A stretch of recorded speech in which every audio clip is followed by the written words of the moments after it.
मदद करेंगे। जी भाई, माइक नंबर 1 से अगर कोई सवाल हो तो करें। मेरा नाम है त्रिविक्रम दास पालखे। मैं नौकरी करता हूँ यहाँ पर एक हार्डवेयर और प्लाउड के दुकान में। मैं आपका बहुत बार प्रवचन टीवी पे देख चुका हूँ, बहुत आनंद भी आता है। अक्सर आप का जो प्रवचन रहता है, जो हिंदू का जो आता है, आप वेदों से देते हैं, आप यानी जो भी वेदों से कंपैरिजन करते हैं। लेकिन हमारे जो वेद है वो अक्सर जो है वो स्वर्ग यानी जन्नत तक ज़्यादा करके ये करते हैं। लेकिन उसके आगे अगर हिंदू में अगर हम लोग जाएंगे, अगर सही में हिंदू भी नहीं बोलते, हम सनातन धर्म कहते हैं। जैसे आपने अभी व्याख्या किया था, नदी के पार के हिंदू उसको कहा जाता है। तो हम तो सनातन धर्म से है। तो सनातन धर्म में हमारा जो आता है जो भगवत गीता, जैसे आपके अंदर जो ये है, जैसा बाइबल का आपने इस्लाम का ये है, कुरान है, तो इसी तरह हमारा भगवत गीता है। और जो भगवान के बारे में जानना है यानी अल्लाह के बारे में जानना है, तो अगर हमारा है तो वो भागवतम है। तो भागवतम से हम लोग हमारा चलता है सब कुछ। अगर ये है वेद तो हमको स्वर्ग तक जाने के लिए है। लेकिन हमारा जो भागवतम है वो अल्लाह तक जाने के पहुँच तक है, यानी अल्लाह को हम सामने सामने देख के उनकी सेवा करने के लिए है। तो जो अभी आपने जो भी बोले थे, जो जवाब दिया था, अभी कर रहे थे औरतों के बारे में, माताजी लोगों के बारे में, तो हमारे भगवत गीता में भी लिखा है कि औरत को भगाता है तो उसको मार दीजिए। ऐसा नहीं है कि आपके इसमें सब में एक ही जैसा है। और आपका प्रवचन मुझे बहुत बहुत अच्छा लगा कि आपने जो कहा, जो लिखा गया किताब है वो किताब के मुताबिक चले तो बहुत आदमी सुखी रहता है। बाकी तो मैं और कुछ सवाल तो कुछ पर्सनल पूछना चाहता हूँ, बाद में मैं आपको मिलके सब पूछूंगा, सबके सामने नहीं पूछ सकता। लेकिन आपका प्रवचन सुन के मुझे बहुत आनंद आया। हमारे हिंदू भाई ने कहा है कि वो काफ़ी मेरे तकरीर देखते हैं टीवी पे और प्रसन्न होते हैं, खुसूसन जब मैं हिंदू धर्म के बारे में कहता हूँ। और वो कहते हैं कि वो सनातन धर्म को मानते हैं। और सनातन धर्म में भी आपको शायद ये पता होगा कि सबसे अव्वल किताब भगवत गीता नहीं है, वेद है। भगवत गीता सनातन धर्म अगर आप पढ़ेंगे, आर्य समाज, आप आर्य समझिए, सनातन धर्म में बहुत से किस्म है। आपको इस्कॉन से मैं इस्कॉन, बिल्कुल इस्कॉन, हरे रामा हरे कृष्णा, इस्कॉन, ठीक है। तो इस्कॉन का तस्करा करता हूं। मैं गया था एक बार कलकत्ता में, और कलकत्ता में तकरीर थी मेरी। उस वक्त बारिश आती है, बारिश तो हो गई, लेकिन मेरे साथ आने वाले थे इस्कॉन के हेड कलकत्ता के। हम लोग दोनों जाते एक वैन में, वैनिटी वैन, मतलब जब बड़े मैदान में, यहाँ तो माशाल्लाह मैदान के बाजू में काफ़ी बिल्डिंग है, तो बड़े मैदान में प्रोग्राम होता है तो कोई ग्रीन रूम नहीं होता है, तो क्या करते हैं, वैन लेके आते, बस इसमें मेकअप रूम या आराम करने के लिए कंडीशन होता है। तो मैं इस्कॉन के हेड के साथ में बैठा था, तो उन्होंने वही बात कही जो आपने कहा, हमारे लिए सबसे अव्वल है भगवत गीता। मैंने बोला ठीक है, और कहीं का वेद भी ठीक है। तो मैंने पूछा, ये भगवत गीता हिंदू धर्म में दो किस्म की किताब है, एक है श्रुति, एक है स्मृति। श्रुति मतलब जो भगवान की भेजी हुई किताब, वेद और उपनिषद। उसने कहा बिल्कुल सही। स्मृति किसे कहते, तो उसने कहने लगा स्मृति कहते वो जो आदमी की लिखी हुई किताब है, मिसाल के तौर पे मनुस्मृति। तो मैंने पूछा ये रामायण और महाभारत क्या है, तो उसने कहा ये है स्मृति। बेशक बिल्कुल सही जवाब था, मैं भी तालिब इल्म हूं। तो मैंने पूछा, बिल्कुल सही कहते, ऊपर आती है श्रुति, वेदा और उपनिषद। स्मृति मतलब दूसरी किताबें, मनुस्मृति, इतिहास।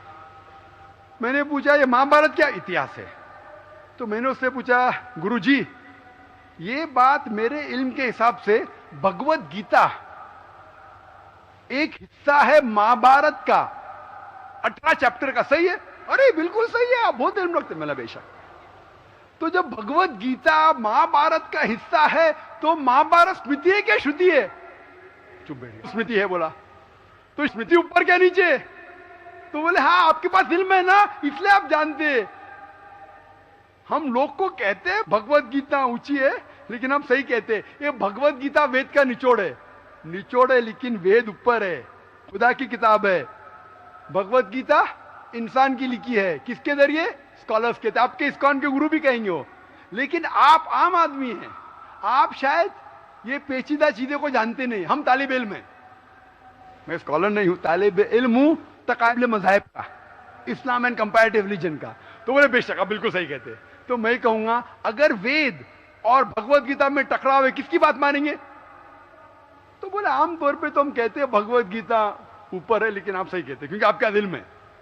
तो मैं वो डबल स्टैंडर्ड क्यों? जिसके बाद दिल में बदल जाता है क्या?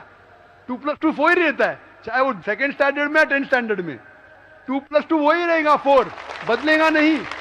तो मैं ये कहता हूं गुरुजी से, आपके संत से, कि आप अपनी किताब लोगों में आम करो, हिंदुओं में आम करो वेद।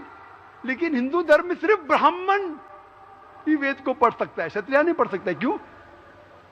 बाकी लोग नहीं पढ़ सकते, वेश्या शूद्र नहीं पढ़ सकता है। क्यों? हमारे मजहब में ऊंच नीच नहीं है, काला या सफेद, अमीर या गरीब, राजा या फकीर, कुरान पढ़ सकता है। नमाज के लिए जब उस ईश्वर की हम इबादत करते हैं, जब खड़े होते नमाज के लिए, कंधे से कंधा मिला के करते, चाहे वो फकीर या अमीर या गरीब, फकीर या राजा साथ में खड़ा है तो कंधे से कंधे मिला के खड़ा होता है। और आप यहां देखेंगे, और मैं अल्हम्दुलिल्लाह कई बार सऊदी अरब गया हूं और किंग अब्दुल्ला की दावत पे भी गया हूं, माशाल्लाह उनकी सिक्योरिटी रहती है, तो सिक्योरिटी हट जाती है, आप साथ में तो साथ में, अल्हम्दुलिल्लाह। राजा या फकीर, अमीर या गरीब, काला या सफेद, यकसा है। तो मैं ये कहना चाहता हूं, आप बिल्कुल सही कह रहे थे कि वेद स्वर्ग की बात करता है, लेकिन खुदा की बात भी करता है।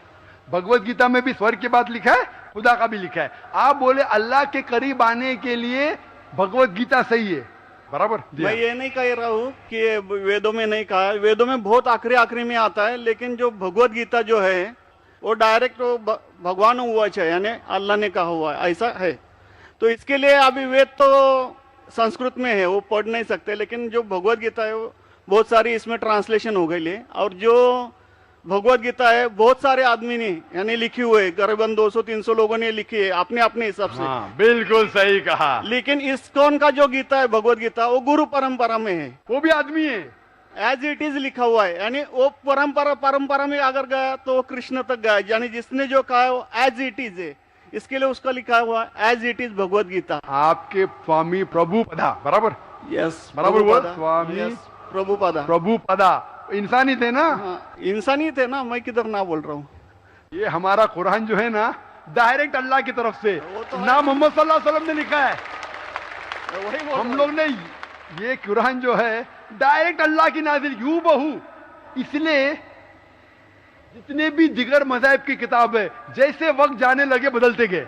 आप बिल्कुल सही कहते, 300 किस्म की किताब है, बाइबल सैकड़ों किस्म, हमारे IRF में 200 किस्म की बाइबल है। आप किस में मानेंगे? कुरान आप लो, कोई भी कुरान लो, इंडिया में, अमेरिका में, यूके में, हिंदुस्तान में, पुणे में, हूबहू वही है।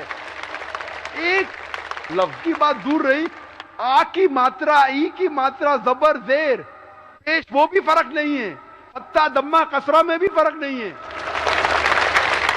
ओरिजिनल कुरान में तो फत्ता दम्मा कसरा था नहीं, लेकिन आज जब हम पढ़ते हैं माशाअल्लाह। तो मैं ये कहना चाहता हूं, जितनी भी किताबें पहले आई, आज भी आप बिल्कुल सही कहते हैं, भगवत गीता वेद का निचोड़ है। लेकिन जब निचोड़ होता है वो असली फल से कॉन्ट्रडिक्ट करे तो फल और अहम है।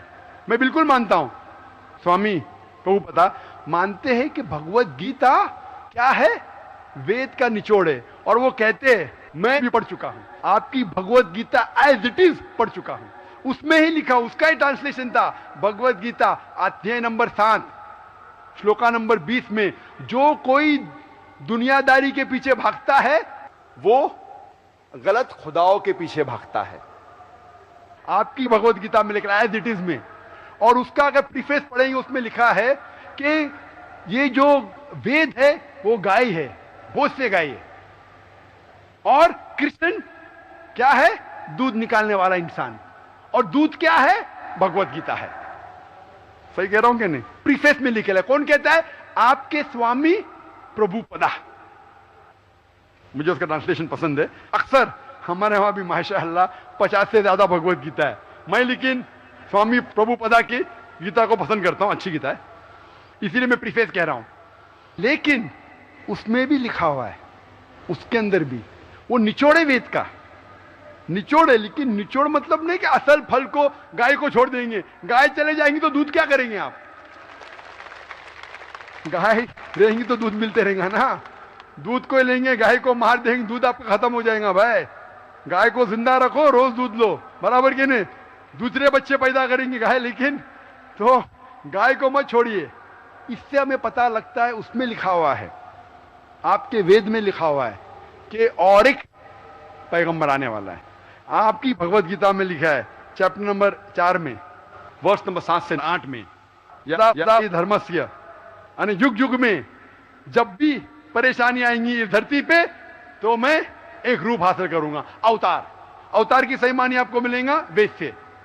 उसमें पता चलता है जिसे हम कहते हैं पैगंबर, आखिरी पैगंबर, आखिरी अवतार कौन है? कल के अवतार। अगर आप भगवत गीता में मानते, अगर आप वेद में मानते, आपको आखिरी अवतार कल के अवतार में मानना ही पड़ेगा, फिर ही आप कह सकते मैं असल भक्त हूं भगवत गीता का। वो तो है ही, आपने जो बताया कल के अवतार तो आने वाला तो ही आप है, मानते कल के लास्ट अवतार में आने वाला है। आ चुका है। और उसमें लिखा था कल के अवतार की मां के नाम क्या है? सुमति। सुमति की मानी अमन, अरबी में कहते हैं आमिना। मोहम्मद सल्लल्लाहु अलैहि वसल्लम के वालदा का नाम था आमिना। उसमें लिखा है कल के अवतार, चैप्टर नंबर, अभी हवाला भी दे रहा हूं मैं, टाइम मिल रहा है ना। कल के अवतार चैप्टर नंबर 2 वर्ष नंबर 5 श्लोक नंबर 5, 7, 9, 11, 15। इसमें लिखा है कि उसके वालिद का नाम है विष्णु यास। विष्णु यास मतलब खुदा का बंदा, अरबी में तर्जुमा करेंगे अब्दुल्ला। मोहम्मद सल्लल्लाहु अलैहि वसल्लम के वालिद का नाम था अब्दुल्ला। उसमें लिखा है वो इसी जगह में पैदा होंगे जो अमन की जगह है। हम मानते हैं कि मक्का एक अमन की जगह है। उसमें लिखा है कि वो उस फैमिली में पैदा होंगे जो उस इलाके के अमीर होंगे। हम जानते हैं कि कुरैश के फैमिली में पैदा हुए थे मोहम्मद सल्लल्लाहु अलैहि वसल्लम। उसमें लिखा है कि वो 12वीं तारीख माधव के दिन पे पैदा होंगे, वो 12वीं रब्बी अव्वल मोहम्मद सल्लल्लाहु अलैहि वसल्लम पैदा है। आगे आप पढ़ेंगे वेद में लिखा है कि उसके 4 करीब दोस्त थे, जिसका मैं जिक्र किया हूं। 4 करीब दोस्त मोहम्मद सल्लल्लाहु अलैहि वसल्लम के थे, जो हजरत अबू बकर, हजरत उमर, हजरत उस्मान, हजरत अली। मैं अल्लाह भी मौल, अल्लाह ताला की रहमत सब पे हो। किसके बारे में जिक्र करें? उनको सबसे पहली जो वही आएंगी, वो आएंगी एक गार के अंदर। हम जानते हैं मोहम्मद सल्लल्लाहु अलैहि वसल्लम सबसे पहली वही आए गारे हिरा में। फिर वो करेंगे हिजरत, नॉर्थ की तरफ फिर से वापस आएंगे। मोहम्मद सल्लल्लाहु अलैहि वसल्लम हिजरत की मदीना जो नॉर्थ के ऊपर है, फिर से वापस आए। मैं तो 1 घंटा सिर्फ तस्करा कर सकता हूं मोहम्मद सल्लल्लाहु अलैहि वसल्लम हिंदू धर्म में, वक्त नहीं है। मैं ये पूछना चाहता हूं, आप मानते क्या इस कल के अवतार में? आप मानते मोहम्मद सल्लल्लाहु अलैहि वसल्लम आखिरी पैगंबर है? मैं तो कुरान 3 बार पढ़ा हूँ साहब, मैं तो मानता हूँ कुरान को, वो बात नहीं है। मानना सिर्फ जरूरी नहीं, अमल करना जरूरी है। मैं कहूंगा मैं खुदा को मानता हूं, खुदा की बात पे अमल ना करता हूं तो बेकार है। मैं कहता हूं मैं मेरे वालिद से बहुत मोहब्बत करता हूं, वालिद की बेइज्जती करता हूं, वालिद की बात नहीं मानता हूं, वालिद से बदतमीजी करता हूं, तो क्या फायदा? आप समझ रहे ना? समझ रहा हूँ मैं, लेकिन आपने कुछ पहले ही अभी 10-15 मिनट पहले ही आपने कहा था कि जो भी है कुरान है, वेद है और बाइबल है, कि जो जो उसमें लिखा हुआ है खुदा ने उसके ऊपर अमल करना चाहिए। तो मैं अपने इससे अमल करता ही हूँ, जो कुछ मानता तो हुई खुदा एक ही है करके, वो तो मानता ही है। बिल्कुल मैं नहीं बोल रहा कि आपके लिए कोई खुदा अलग है, मेरे लिए कोई अलग है, या ईसाई के लिए कुछ अलग है। आप सनातन धर्म के हैं, मैं जानता हूँ सनातन धर्म में एक खुदा को मानते हैं। वो मानते खुदा की प्रतिमा नहीं, अक्स नहीं है, बराबर ही मानते। लेकिन मैं ये जानना चाहता हूँ, आप कल के अवतार में आप मेरे सवाल को घुमाओ मत। मैं जानता हूं, नहीं है मैं ये जानता हूं, सनातन धर्म के बारे में जानता हूं। पहले स्टेज में आप पास कर चुके, एक खुदा में मानते, बिल्कुल सही। मैं ये बात जानना चाहता हूं कि उस खुदा के अवतार पैगंबर, आखिरी पैगंबर में आप मानते हैं क्या नहीं मोहम्मद सल्लल्लाहु अलैहि वसल्लम? ये मेरा सवाल है। यानी मोहम्मद पैगंबर को आप मानते कि वो आखिरी पैगंबर थे क्या नहीं मानते? वो तो मानता हूँ मैं, मुझे मालूम है ना मोहम्मद पैगंबर आखिरी थे मोहम्मदन में। वो तो मानता ही हूँ। मोहम्मदन में ने आपके लिए, सबके लिए है ना। बिल्कुल सही। तो कोई धर्म, कोई एक मजहब का थोड़ी रहता है गुरु, तो सबके रहता है। वो एक मजहब का थोड़ी गुरु रहता है कि वो एक मजहब के लिए, वो सब मजहब के लिए गुरु रहता है। तो मानता ही मैं उसको। बिल्कुल सही। लेकिन ये कहना कि सब मजहब यकसा है हूबहू, ये सही नहीं। यकसानियत है, इसीलिए मैंने कहा यकसानियत पे अमल करो। आप बोलेंगे मैं सब हिंदू चीज पे अमल करूंगा, कई हिंदू जाते बुत परस्ती करने के लिए, आपने करते, अच्छी बात है अल्हम्दुलिल्लाह, इसीलिए मैं आपको कांग्रेचुलेट करता हूं। आप बुत परस्ती नहीं करते, मैं आपको कांग्रेचुलेट करता हूं, मैं कांग्रेचुलेट करता हूं, क्योंकि सनातन धर्म बुत परस्ती नहीं करता है। अल्हम्दुलिल्लाह सुम्मा अल्हम्दुलिल्लाह आप आधे इम्तिहान में सफलता पा गए। अभी ये पूछता हूं मैं, जैसे आपने कहा आप अगर मोहम्मद सल्लल्लाहु अलैहि वसल्लम को आखिरी पैगंबर मानते हैं तो उसके पैगाम पे अमल करना जरूरी है। सिर्फ पैगाम को पढ़ना जरूरी नहीं, पैगाम पे अमल करना जरूरी है। अगर मैं कहता हूं मानता हूं लेकिन अमल नहीं करता तो कोई फायदा नहीं।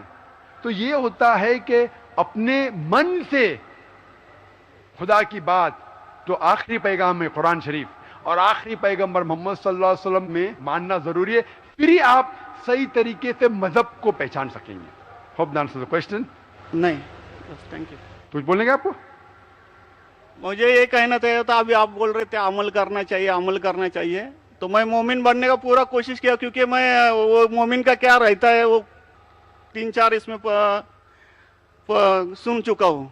मोमिन का क्या रहता है? मोमिन का जो बताया था ना, क्या जो रीजन जो कैसा रहता है मोमिन, कैसा रहता है मैं जानना चाहता हूँ। नहीं, मैं इतना याद में जितना रखा हूँ मैं जो भी याद बोल नहीं सकता है, जो भी याद है बोल लीजिए, नो प्रॉब्लम। जो कमी है मैं पूरी कर लूंगा। नहीं नहीं, जान लीजिए, अगर दूसरे को भी क्वेश्चन पूछना है मैं आपसे मौका मोहब्बत मिलना करता चाहिए। हूँ, मैं आपसे मैं आपको पर्सनली मिलता हूँ बाद में। अच्छा, बाद में मिलेंगे स्टेज के बाद इंशाल्लाह। ओके, ठीक है। हरे कृष्णा। बहनों की तरफ से कोई अगर सवाल हो तो गैर मुस्लिम बहनों को तरजीह दी जाए, उनको पहले मौका दिया जाए। My name is Sneha Manoj Raizada. I'm studying. My question is, I want to convert into a Muslim. I'm following Islam for a year now, and I have a problem. My parents